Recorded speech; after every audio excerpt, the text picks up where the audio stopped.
Bismillahirrahmanirrahim. Assalamualaikum warahmatullahi wabarakatuh. Alhamdulillah, salatu wassalamu ala rasulillah amma ba'd. Subhanaka la ilma lana illa ma'alamtana innaka antal alimul hakim.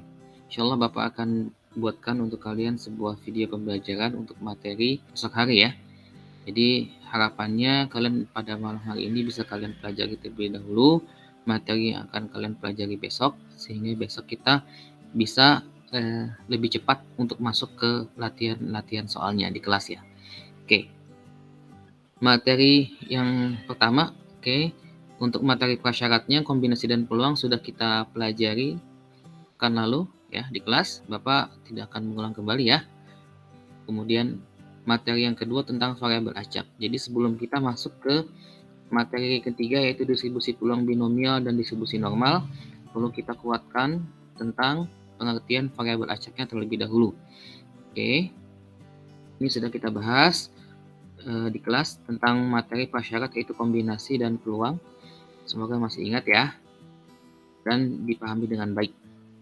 Kemudian kita ke variabel acak, juga kemarin sempat sedikit kita singgung di kelas tentang variabel acak itu apa. Ya, variabel acak ada dua macam, ada variabel acak diskrit dan variabel acak kontinu. Variabel acak diskrit itu berisi kemungkinan yang dapat dihitung. Contohnya, banyaknya bilangan prima yang kurang dari 9.000 ya. Yang kedua, contohnya ada banyaknya telur yang busuk saat membeli 3 ton telur ya. Membeli 3 ton telur. Kemudian variabel acak kontinu berisi kemungkinan yang dapat tidak dihitung. Tidak dapat dihitung ya. Contohnya, banyaknya bilangan real yang kurang dari 90 ya. Jadi walaupun di sini kelihatannya angkanya kecil, kurang dari 90, sedangkan di sini kurang dari 9.000 gitu ya. Tapi ya, yang contoh kedua bilangan real yang kurang dari 90 dia termasuk dalam variabel kontinu karena kita tidak bisa menghitung banyaknya bilangan real yang kurang dari 90 karena sangat banyak sekali gitu ya. Terhingga malah ya. Ataupun banyaknya bilangan desimal pada silang 0,1 ya.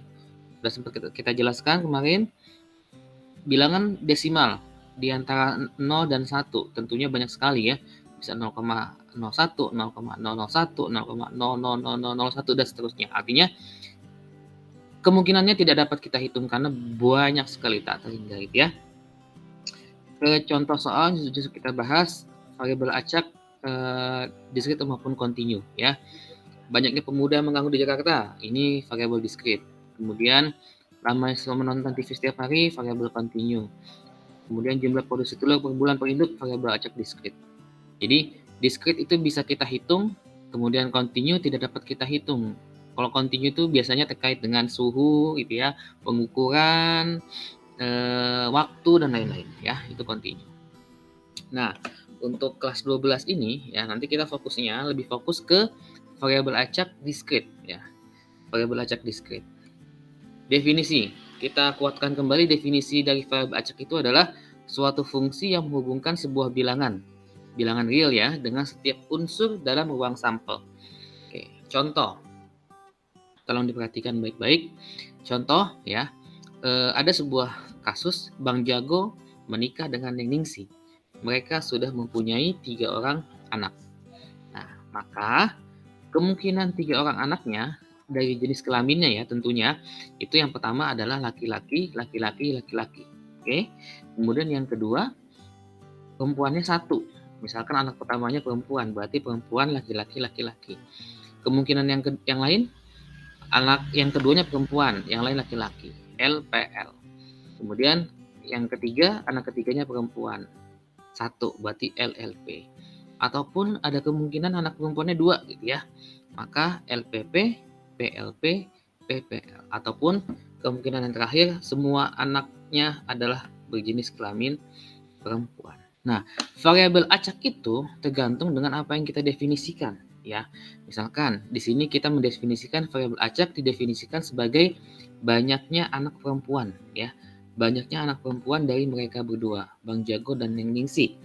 Nah, kemungkinan banyaknya anak perempuan ya, berarti kalau kita bikin sebuah ruang sampel, kita kaitkan dengan nilai variabel acaknya, kira-kira seperti ini ya. Untuk ruang sampel yang anak kemungkinan anaknya laki-laki semua atau LLL, maka nilai variabel acaknya sama dengan 0, gitu ya. Kenapa 0? Ya karena pada saat anaknya laki-laki semua, maka tidak kita temukan anak perempuan, gitu ya.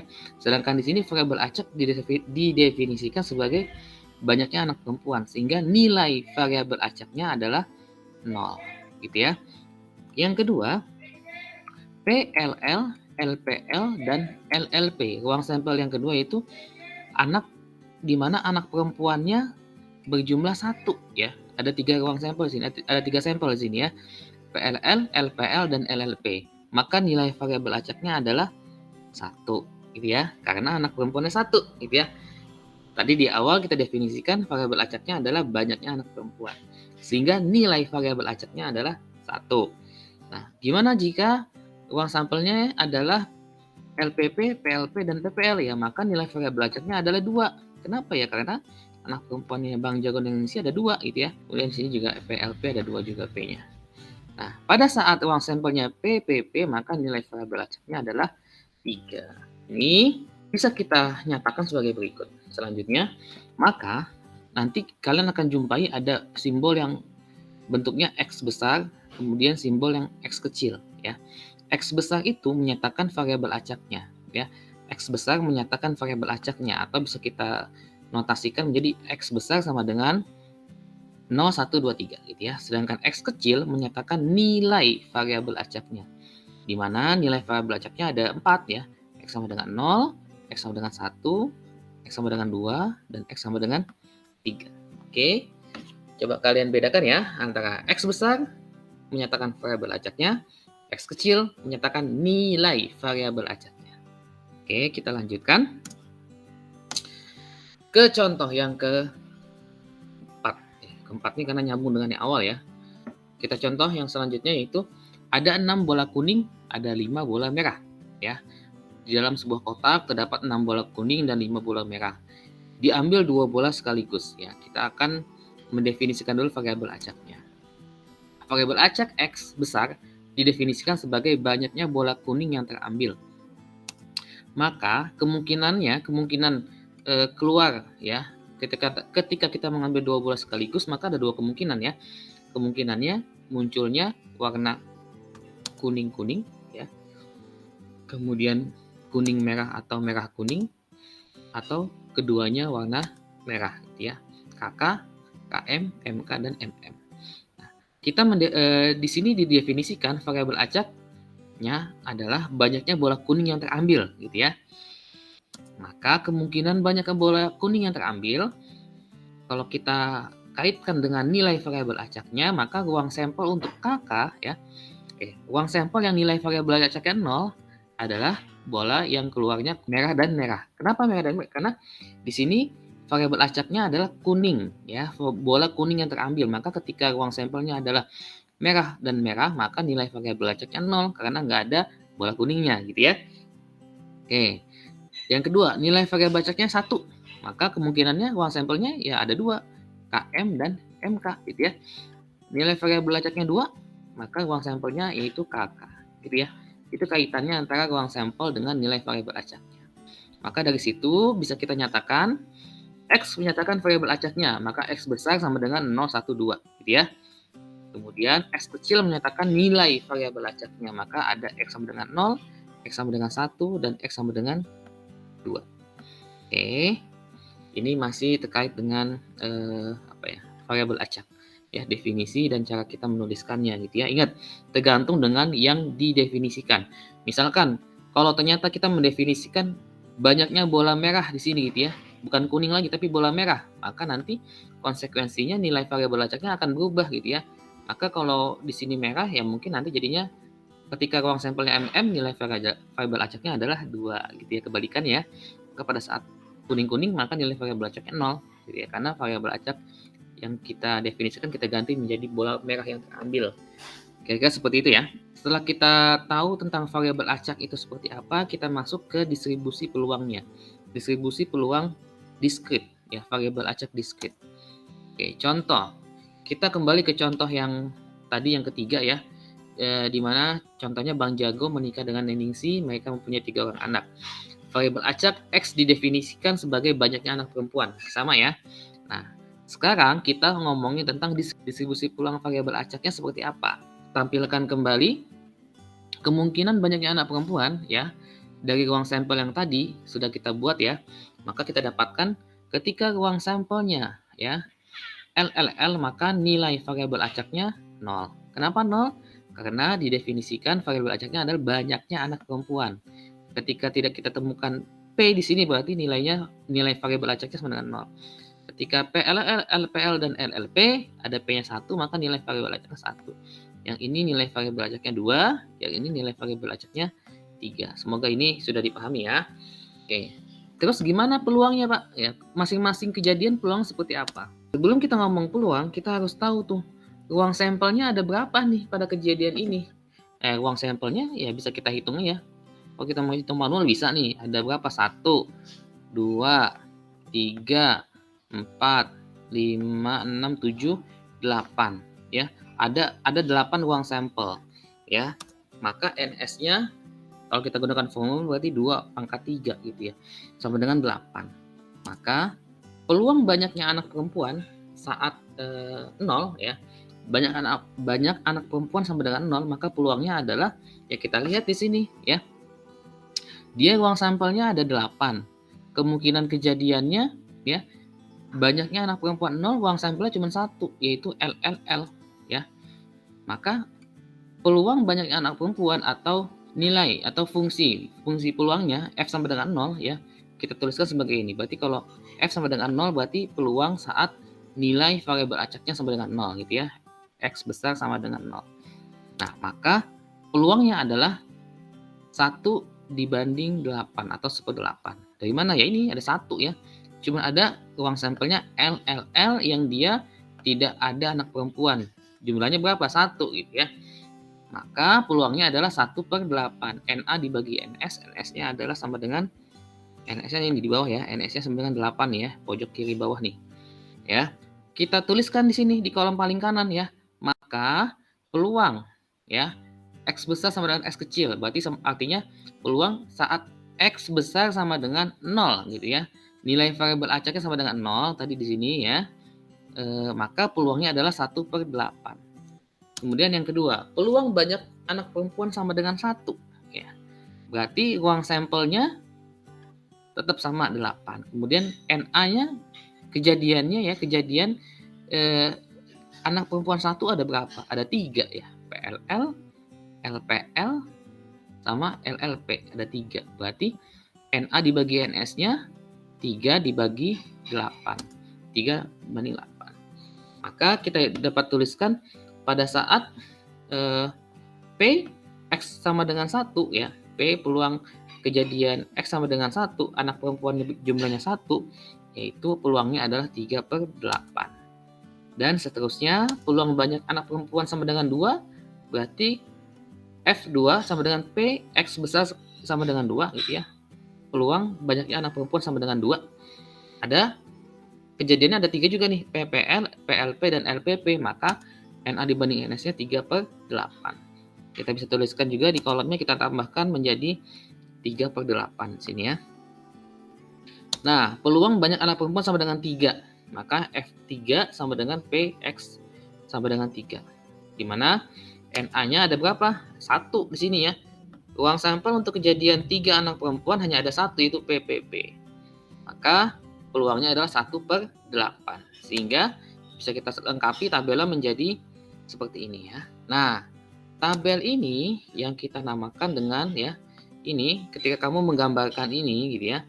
Menggambarkan ini yang Bapak lingkarin merah ini, itu yang kita sebut dengan distribusi peluang variabel acak. Jadi kalau kamu diminta buatlah distribusi peluang variabel acak, maka kamu harus menampilkan grafik ini yang dilingkari itu ya. Ada nilai X sama dengan X-nya, ada peluangnya. Itu distribusi peluang variabel acak. Lanjut. Penulisan ya, distribusi peluang variabel acak di script itu ada beberapa macam. Yang pertama menggunakan tabel ya. Nah, tabelnya ini kalau yang ini adalah tabelnya ke samping atau horizontal ya. Sedangkan yang tadi tabelnya adalah vertikal. Sama aja ya.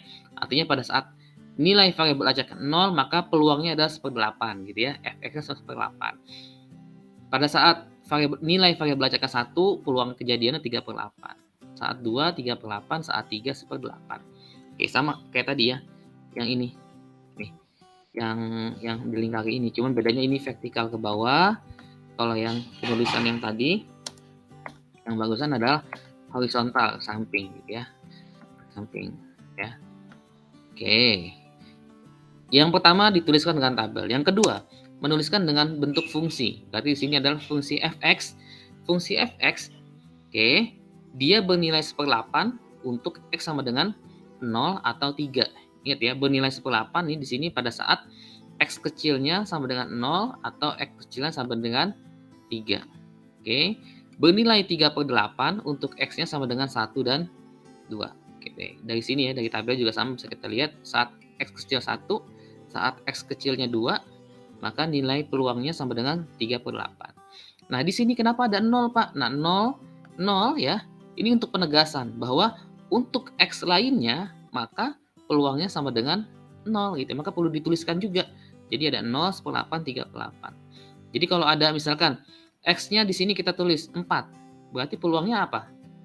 Peluangnya pasti 0. Kenapa 0, Pak? Ya karena mungkin di soal itu kan tadi di awal dikasih tahu anaknya Bang Jago dan Ningsi 3. Maka ketika ada variabel acak 4 anak perempuan, mungkin nggak? Ya nggak mungkin dong anaknya 3 gitu ya. Maka kalau nilainya 4 ya nggak mungkin gitu ya. Atau berupa grafik ya. Berupa grafik seperti ini, x kecilnya 0 nilainya 1/8, x-nya 1 nilainya 3/8, 2 3/8, x-nya 3 nilainya 1/8. Nah, yang perlu diperhatikan oleh kalian, ingat ya, nilai peluang selalu lebih kecil sama dengan 1. Nilai peluang selalu lebih kecil sama dengan 1. Jadi nggak ada tuh ketika kamu menjawab nilai peluang nilai peluangnya 2, 3, nggak mungkin. Dia maksimum 1, nilai peluang maksimum 1 ya. Fx-nya antara 0 dan 1. Yang kedua, jumlah semua fx ya, jumlah semua peluangnya. Jadi kalau ini kita jumlahkan ya. Kalau kita jumlahkan ya, semua ini nih ya. Kita jumlahkan itu hasilnya sama dengan 1 ya. Selalu gitu ya, jumlah semua peluang, distribusi peluangnya maksimum sama dengan 1. Oke, berarti kalau kamu menjawab soal bisa kamu cek tuh ya. Misalkan setelah ketemu fx-nya sekian sekian sekian, kamu cek jumlahnya apakah sama dengan 1. Kalau misalkan kurang dari 1 atau lebih dari 1, maka pasti ada yang salah mencari distribusi peluangnya. Jelas ya? Oke. Demikian untuk distribusi peluang variabel acak untuk pertemuan besok ya. Silakan dipelajari terlebih dahulu sehingga besok kita fokus untuk latihan soalnya. Oke, Bapak tutup dengan hamdalah. Alhamdulillahirabbil alamin. Assalamualaikum warahmatullahi wabarakatuh.